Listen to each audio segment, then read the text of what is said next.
তো hello guys, welcome back to another video. তো আজকে একটা স্পেশাল দিন, চলে আসলাম একটা নতুন ভিডিও নিয়ে। তো সারা বছর বাঙালিটা আজকের দিনের জন্য অপেক্ষা করে থাকে, আর আজকে হচ্ছে রাখি পূর্ণিমা। তো সেই কারণে সকাল থেকে না খেয়ে রয়েছি, বোনও না খেয়ে রয়েছে রাখি পড়াবে বলে। আর তো তিনটে বোন থাকা সত্ত্বেও আমি ভাইফোঁটা নিতে পারি না। তো কারণ হচ্ছে কি, আমাদের বাড়ি সেই নিয়মটা নেই। আর এই রাখির নিয়মটা আমরা সকলে মিলেই চালু করেছিলাম।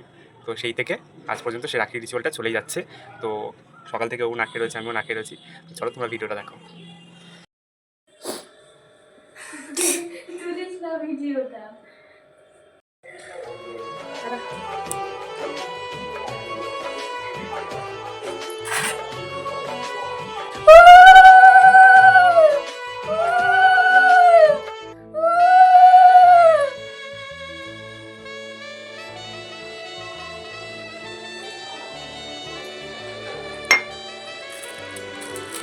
ঠিক আছে, এখন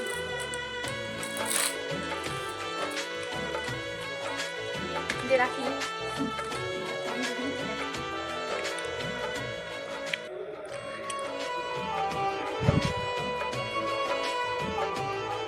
রাখি বেঁধে দিলাম যাতে কোনো শয়তানি ডাইনি পেছনে না পড়তে পারে।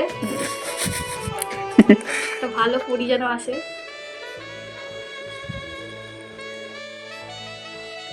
আমি খাই দিই মিষ্টি, একটু দাঁড়া। না খাওয়াটা পাওনা রইলো, ঠিক আছে? আজকে তো শনিবার, আজকে হচ্ছে না, কালকে নমস্কার করতে হবে না, নমস্কার করতে হবে না। এই আশীর্বাদ করি জীবনে চাকরি বাকরি পা, আর চাকরি বাকরি পাওয়ার পরে বিয়ে থা করে সুখে সংসার কর। তো আমার থেকে গিফটটা পাওনা রইলো, আমি দেবো। আজকে শনিবার, আজকে হয়তো দিতে পারবো না, কালকে দেবো।